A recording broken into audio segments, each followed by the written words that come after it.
Hello everyone, welcome to my channel. इस video में हम सीखेंगे कि डेटा स्टेप कैसे प्रोसेस करता है एंड हम जो खुद की ऑन लाइब्रेरी है उसमें खुद का डेटा सेट कैसे हम क्रिएट कर सकते हैं। ठीक है, सबसे पहले तो हम डेटा स्टेप कैसे प्रोसेस करता है देख लेते हैं। फंडामेंटल का टॉपिक है, बहुत ही मुझे लगता है कि जरूरी है, क्योंकि आपको सब चीजें हम समझाए ऐसा डेटा टीम चाहती है। तो चलते हैं भाई, ज्यादा टाइम नहीं गवाते, चलते हैं मेन टॉपिक के ऊपर।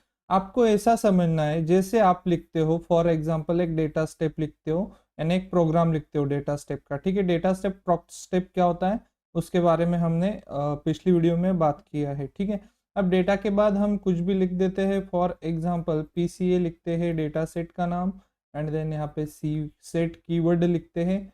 उसके बाद मैं लिखूंगा SAS help dot class and यहाँ पे सेमीकोलन, एंड देन यहाँ पे मैं कुछ कर लेता हूँ जैसे हमने पिछला एग्जांपल लिया था, D age is equal to age into 2 and then semicolon and then run. ठीक है, ये पूरा डेटा स्टेप होता है। ठीक है, आपको यहाँ पे एक बात समझनी चाहिए, जो सेट कीवर्ड मतलब जो सेट स्टेटमेंट है, जो जिस डेटा सेट को कॉल कर रहा है इसको हम बोल सकते हैं input data set.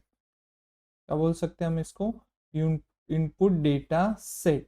And a step run होने के बाद जो आउटपुट आएगा उसको बोलेंगे आउटपुट डेटा सेट। इतना आपको समझना है। ठीक है, अब क्या होता है, जो इनपुट डेटा होता है उससे कुछ ऑब्जर्वेशंस आएंगे। ऑब्जर्वेशन एंड वेरिएबल हमने पढ़ा है।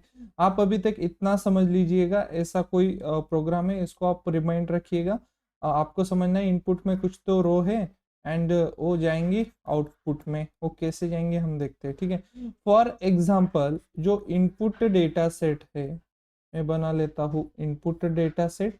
इसमें 3 ऑब्जर्वेशन है मान लीजिएगा, observation 1, observation 2 and then observation 3, ऐसा है। ठीक है, बीच में क्या आ जाता है, इनपुट डेटा सेट के बीच में डेटा स्टेप आ जाता है। ठीक है, क्योंकि डेटा स्टेप की हेल्प से ही इसको हम कॉल करते हैं। ठीक है, यहाँ पे आ जाता है डेटा स्टेप। आपको इस डायग्राम से कुछ हद तक समझ में आएगा। ठीक है, एंड डेटा स्टेप के बाद जो होता है वो क्या बनता है, आउटपुट डेटा सेट। इतना आपको समझना है। ठीक है, अब यहाँ पे क्या होगा मालूम है आपको, डेटा स्टेप है मतलब रन, और डेटा स्टेप के बीच में कुछ तो लाइंस होगी। किसकी लाइंस होती है? स्टेटमेंट की लाइन। लाइन 1, लाइन 2, लाइन 3 है फॉर एग्जांपल, या तो लाइन 4 है। कौन सी लाइन है जो अभी हमने जस्ट प्रोग्राम लिखा था, वो डी एच लिखना एंड डेटा के बाद डेटा सेट का नेम लिखना, सेट के बाद साथ डॉट क्लास करना, वो सारी चीजें। ठीक है, वो लाइंस होती है। डेटा एंड सेमीकोलन तक एक लाइन हो गई, वैसे ही हमने सेट और सेमीकोलन तक एक लाइन हो गई, उसके बाद सेम रन एक लाइन होती है। ठीक है, इनको हम लाइंस ऑफ स्टेटमेंट बोलते हैं। ठीक है, यहाँ पे कैसा होगा, जब डेटा सेट को कॉल किया जाएगा, इसका मतलब जो सेट स्टेटमेंट है वो क्या करता है, आपने अगर लिखा सैस हेल्प डॉट क्लास, तो इसका मतलब है सेट स्टेटमेंट सेल्फ लाइब्रेरी में जो क्लास डेटा सेट है उसके ऑब्जर्वेशन 1 बाय 1 रीड करेगा। तो समझने की चीज यहाँ पे आती है, 1 बाय 1 क्या होता है, इनडायरेक्टली ये सारे ऑब्जर्वेशन उठ के आउटपुट डेटा सेट में नहीं आएंगे। ये कैसा होता है, फर्स्ट वाला ऑब्जर्वेशन, ठीक है, फर्स्ट वाला ऑब्जर्वेशन पुल होगा, और फिर वो डेटा स्टेप की जो सारी लाइन है उनको प्रोसेस करेगा, एंड देन फिर उसके बाद पहला वाला ऑब्जर्वेशन आउटपुट डेटा सेट में जाएगा। सेम में लूप दूसरी बार होता है, लूपिंग में ऐसा ही चलता है। सेम सेकेंड टाइम क्या होगा, ऑब्जर्वेशन 2 आएगा। कैसे आएगा, इनडायरेक्टली नहीं जाएगा ऑब्जर्वेशन 2 भी, ये जाएगा डेटा स्टेप में, एंड डेटा स्टेप में जो लाइंस लिखी गई है उनको पहले प्रोसेस करेगा, एंड देन फिर उसके बाद ये प्रोसेस होते ही ऑब्जर्वेशन 2 भी यहाँ पे आएगा। सेम होगा ऑब्जर्वेशन 3 तक। ठीक है, जब तक लास्ट ऑब्जर्वेशन यहाँ से पुल नहीं कर लेता है सारी प्रोसेस से गुजर के, वो तब तक वो स्टॉप नहीं होता। जिस उसको अगर सॉफ्टवेयर को जैसे ही लास्ट वाला ऑब्जर्वेशन मिल गया, वैसे ही वो वहां पे ये लूपिंग स्टॉप कर देता है, प्रोसेसिंग एंड ये सारी चीजें। ठीक है, आपको समझना है कि ऑब्जर्वेशन वन बाय वन आते हैं। चलिए अब इसको थोड़ा प्रैक्टिकली हम देख लेते हैं। फॉर एग्जाम्पल मैं यहाँ पे लिखता हूँ डेटा, और डेटा के बाद हम लिखेंगे क्लास नाम का डेटा सेट। ठीक है, क्लास एन नाम का डेटा सेट, एंड इसमें हम set SAS help dot class करेंगे। ठीक है, सैस हेल्प से एक डेटा सेट हम यहाँ पे कॉल करेंगे। ठीक है, उसके बाद एंटर करते हैं एंड देन यहाँ पे हम रन करेंगे। ठीक है, अब इसमें कुछ हम ऑपरेशंस भी कर देते हैं। ठीक है, फॉर एग्जांपल हम कर देंगे एक एन एज नाम का वेरिएबल बनाते हैं। N age is equal to, age में हर जगह हम ऐड कर देंगे 10 को ऐड करना है हर एज में। ठीक है, ऐसा मैं चाहता हूँ। ठीक है, इसको हम रन करते हैं। ठीक है, पहले ठीक है, इसको इनडायरेक्टली हम रन करते हैं एंड देन एन एच, आपको तो पता है भाई एन एच कैसा कैसा कुछ होता है सबके बीच। ठीक है, यहाँ पे देखो सैस हेल्प में मैंने गलती कर दी, सैस हेल्प नाम गलती से लिखा, तो सॉरी फॉर दैट। ओके, तो यहाँ पे देखो मैं आपको दिखाऊंगा एनएच, आपको भी पता है अभी कि कैसे जाता है, पिछली वीडियो देख लीजिएगा, आपको थोड़ा आइडिया आ जाएगा। ठीक है, यहाँ पे नया वेरिएबल आया एनएच। अभी एक क्या हुआ आपको सिंपल देखना है, एक चीज मैं आपको दिखाता हूँ। और ठीक है, हम लाइब्रेरी को एक्सपांड करते हैं।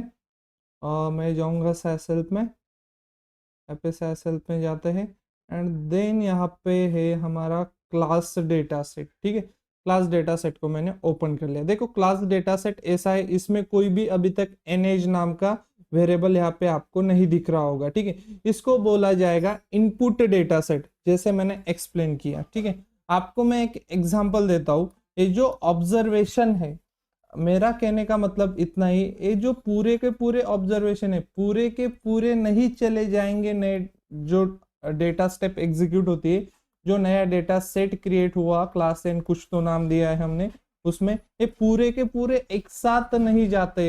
ये जो ऑब्जर्वेशन है उनका एक रूल है, वो रो बाय रो जाते हैं। कैसे, फॉर एग्जाम्पल आप कभी तो वोटिंग करने गए होगे। ठीक है, वोटिंग करने जब सारे पीपल्स वोट डालने जाते हैं तो क्या करते हैं, जब पोलिंग बूथ पे हो जाते हैं, आपको यह चीज समझना है, जो पीपल गए पोलिंग बूथ पे, तो यहाँ पे क्या होता है, यहाँ पे सारे लोग लाइन में खड़े होते हैं। ठीक है, वन बाय वन लाइन में खड़े होते हैं। ठीक है, अब क्या होता है, ऐसा तो नहीं सारे के सारे एक साथ वोटिंग डाल के आ जाएंगे, ऐसा नहीं होता।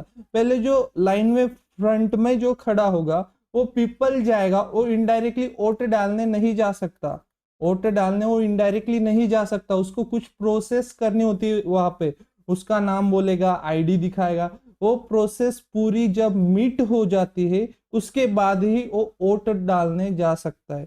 ये फर्स्ट पीपल के साथ हुआ। इसको ऐसा समझना है, जो वोटिंग का जो प्रोसेस चल रहा था, नेम बताना एंड आईडी दिखाना, इसको आप समझ लो डेटा स्टेप। ठीक है, एंड हर एक पीपल को आपको समझना है ऑब्जर्वेशन। फर्स्ट पीपल को ऑब्जर्वेशन मान लो, सेकंड पीपल को ऑब्जर्वेशन मान लो, थर्ड पीपल को ऑब्जर्वेशन मान लो, ऐसा आपको समझना है। ठीक है, जब पहला पीपल गया तो उसको प्रोसेस करना पड़ा, जैसे ही हमारा पहला ऑब्जर्वेशन जाएगा तो indirectly data output data set में नहीं जाएगा, उसको डेटा स्टेप के प्रोसेस से गुजरना होगा वन बाय वन।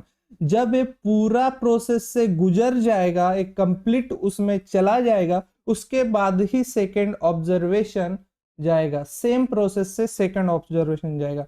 अंटिल है कब तक चलेगा, जब तक लास्ट ऑब्जर्वेशन नहीं आ जाता। जैसे ही लास्ट ऑब्जर्वेशन आया है ऑटोमेटिकली स्टॉप हो जाएगा, इतना आपको समझना है। ठीक है, अब मैंने ये बात कर ली, आपको सारा ये पुलिंग बूथ एंड ऑल मैंने समझा दिया।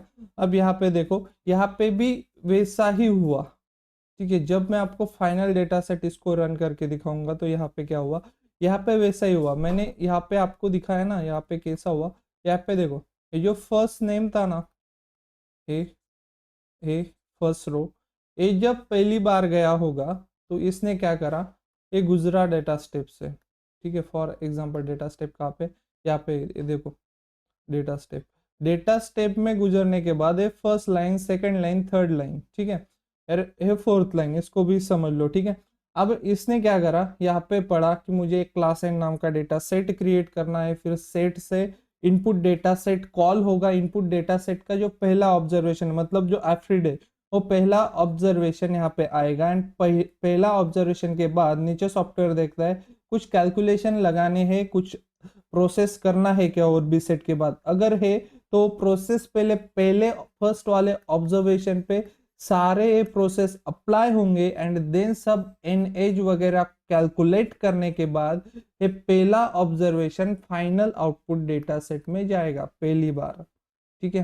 ये देखो, ये पहली बार एफ्रेड ऐसा जाएगा एन एच कैलकुलेट करके, आपको इतना यहाँ पे समझना है, ठीक है, पे पूरा, ठीक है, ऐसा जाएगा, ठीक है। ये एनएच के साथ पूरा पहला ऑब्जर्वेशन जाएगा, उसके बाद क्या होगा, ये सेकंड यहाँ भी तो अवेलेबल है अलाइस, अलाइस का रिकॉर्ड जब आएगा तो वो गुजरेगा डेटा स्टेप के साथ, मतलब डेटा स्टेप में जितने भी लाइंस लिखे हैं वो प्रोसेस करेगा, और फिर जो भी प्रोसेस है वो करके सारा कैलकुलेशन करके वो कहाँ पे जाएगा, फाइनल डेटा सेट में। उसको प्रोसेस में एनएच कैलकुलेट करने के लिए कहा था, तो एक कॉलम ऐड करके वो वहां पे आ गया, ठीक है, इतना आपको समझना है। एंड देन एक चीज यहाँ पे होती है कि खुद की ऑन लाइब्रेरी में खुद का डेटा सेट हम कैसे क्रिएट करें, बहुत ही सिंपल है। आपको क्या करना है, कोई भी यहाँ पे खाली फोल्डर हो या इन फोल्डर्स को भी आप ले सकते हो, ऐसी कोई बात नहीं है, ठीक है। अब देखो आप क्या करना चाहते हो, कोई भी डिलाइट फोल्डर में अगर एक कोई भी आप डेटा सेट क्रिएट करना चाहते हो, ठीक है, डिलाइट फोल्डर में नहीं, सॉरी आई मीन टू से कि आप एक खुद की लाइब्रेरी बनाना चाहते हो, तो आप क्या करोगे, लिबनेम, ठीक है, एंड लिबनेम से आप क्या बोलोगे कि मुझे अर्जुना नाम की लाइब्रेरी क्रिएट करके दो, एंड देन डबल कोट, यहाँ से कर लेना है लोकेशन को कॉपी। अब ये सारी चीजें हो गई, मैं थोड़ा फास्ट कर लेता हूँ इनको, आपको पता है कैसे करते हैं, ठीक है, इसमें टाइम वेस्ट नहीं करते, एंड देन ठीक है। अब क्या होगा, अर्जुना नाम की लाइब्रेरी क्रिएट होगी, आपको सिर्फ ध्यान में रखना है हमने डिलाइट फोल्डर का लोकेशन यहाँ पे पेस्ट किया है, इतना ही अभी के लिए आप ध्यान में रखिएगा, ठीक है। अब हम फिर से कोडिंग विंडो में आ जाते हैं, एक लाइब्रेरी बन गई होगी, ठीक है, अर्जुना नाम की डिलाइट फोल्डर की हेल्प से एक लाइब्रेरी बन गई। अभी आपको अगर अर्जुना नाम की लाइब्रेरी में कार्स नेम का डेटा सेट बनाना है तो आप कैसे बनाओगे, data cars, okay, and set, और उसमें आप कोई भी सैस हेल्प से कोई भी डेटा सेट आप कॉल कर सकते हो, ठीक है, एयर को हम कॉल करते हैं, ठीक है, सैस हेल्प, अरे एस दोबारा नहीं चलता यार मेरा, sorry for that, SAS help dot air यहाँ पे लिखेंगे, and then simple semicolon, and then हम रन करेंगे, ठीक है। अब ये देखो, एक कार्स डेटा सेट का डायरेक्ट नाम हम जब डेटा कीवर्ड के बाद लिखते हैं तो कार्स ऑटोमेटिकली वर्क लाइब्रेरी में चला जाता है, ठीक है, कार्स ऑटोमेटिकली वर्क लाइब्रेरी में चला जाता है डेटा कीवर्ड के बाद इनडायरेक्टली जब हम डेटा सेट का नाम लिखते हैं। बट यहाँ पे क्या है, हमें अर्जुना नाम की लाइब्रेरी में बनाना है कार्स नाम का डेटा सेट, और वहां पे कॉल किया गया है एयर डेटा सेट। इसका मतलब क्या है, जो सैस हेल्प में एयर डेटा सेट है उसका जो सारा कंटेंट होगा, मतलब वेरिएबल ऑब्जर्वेशन, वो सारे के सारे किस में आ जाएंगे, कार्स में आ जाएंगे। ये जब प्रोसेस चलेगा तो वो सारी चीजें हमने अभी एक्सप्लेन की है, तो ठीक है। अब इसको हम रन करते हैं, बट रन करने से पहले आपको क्या करना होगा, यहाँ पे अर्जुना अर्जुना डॉट कार्स, इसका मतलब है कार्स नाम का डेटा सेट बनेगा अर्जुना लाइब्रेरी में, ऐसा आपको लिखना है। अगर सिंपल सिर्फ डेटा सेट का नाम लिखते हो तो बाय डिफॉल्ट वर्क लाइब्रेरी में बनेगा, और आप सिस्टम की लाइब्रेरी में ऐसा नहीं कर सकते, आपको मैंने बोला है डेटा के बाद। देखो अब क्या होता है, एयर नाम का जो डेटा सेट है वो बनेगा या नहीं। देखो अब आपको सिंपल करना है अर्जुना लाइब्रेरी ओपन, एंड जो कार्स नाम का डेटा सेट है उसमें कौन कॉपी हुआ है, एयर कॉपी हुआ है, इसीलिए एयर का ही सारा मटेरियल आपको दिखाई देगा भाई, ठीक है। एयर कॉपी हुआ है तो एयर का ही सारा दिखाई देगा, एयर डेटा सेट को हमने सिंपल यहाँ पे कॉपी पेस्ट कर दिया, इतना सिंपल से आप समझो, ठीक है। अब ये क्या होता है, जो कार्स डेटा सेट तुमने अर्जुना लाइब्रेरी में बनाया वो लाइब्रेरी के साथ साथ चला जाएगा उस फोल्डर में जिसका लोकेशन आपने प्रोवाइड किया था। देखो किस फोल्डर में, ये डिलाइट नाम का फोल्डर आपने यहाँ पे प्रोवाइड किया था, तो देखो अर्जुना में तो गया भाई एक कास्ट डेटा सेट पर, उसके साथ साथ जिस फोल्डर का लोकेशन यहाँ पर पेस्ट करोगे उसमें चला जाएगा। फॉर एग्जाम्पल आपने लिब का लोकेशन यहाँ पे प्रोवाइड किया होता अर्जुना लाइब्रेरी बनाने के वक्त, एंड आप कार्स को अर्जुना में बनाते, तो ये जो कास्ट डेटा सेट है अर्जुना में तो जाता, बट उसके साथ साथ इस फोल्डर में भी चला जाता। इसका रीजन क्या है, ये जो अर्जुना लाइब्रेरी जैसे सेशन क्लोज करेंगे रीओपन करेंगे, ये लाइब्रेरी सेक्शन से वैनिश हो जाएगी अर्जुना लाइब्रेरी, बट जो हम कास्ट डेटा सेट नया बनाएंगे वो हमारे फोल्डर में परमानेंटली रहेगा। इतना आपको समझना है। So thanks for watching my video, and इस वीडियो में हमने काफी सारी चीजें कवर करने की कोशिश की। हम ट्राई करते हैं अच्छा पढ़ाने का, आप भी अपनी तरफ से थोड़ा आउटपुट दीजिएगा, मतलब हम हमारी टीम मोटिवेट रहे इसके लिए आप सिर्फ सब्सक्राइब करना है आपको, एंड देन कुछ नहीं। अगर वीडियो आपको सच में अच्छा लगता है तो ही लाइक कीजिएगा, अदरवाइज मैं कभी भी मेरे सब्सक्राइबर को नहीं बोलता कि आप फालतू का टाइम हमारे साथ वेस्ट करो। अगर आपको कोई आउटपुट मिल रहा है हमारे वीडियो से तो ही हमें सब्सक्राइब करो एंड तो ही हमें लाइक करो, बिकॉज आप जिसके साथ भी आप टैकल कर सकते हो, जिसके साथ भी आप मैच कर सकते हो, उस टीचर के आप वीडियो देखो। और जनरली आप लर्निंग पेज में वैसा ही करना चाहिए, आपको जिसका भाता है लर्निंग आप उसी से पढ़िएगा। बट फिर मैं कह रहा हूँ हमारे वीडियो अगर अच्छी है, हमारी कोशिशें अगर आपको अच्छी लगती है तो हम मोटिवेट रहे, हमारी टीम मोटिवेट रहे, इसके लिए लाइक कीजिएगा एंड हमें फॉलो करते रहिएगा। Thanks for watching.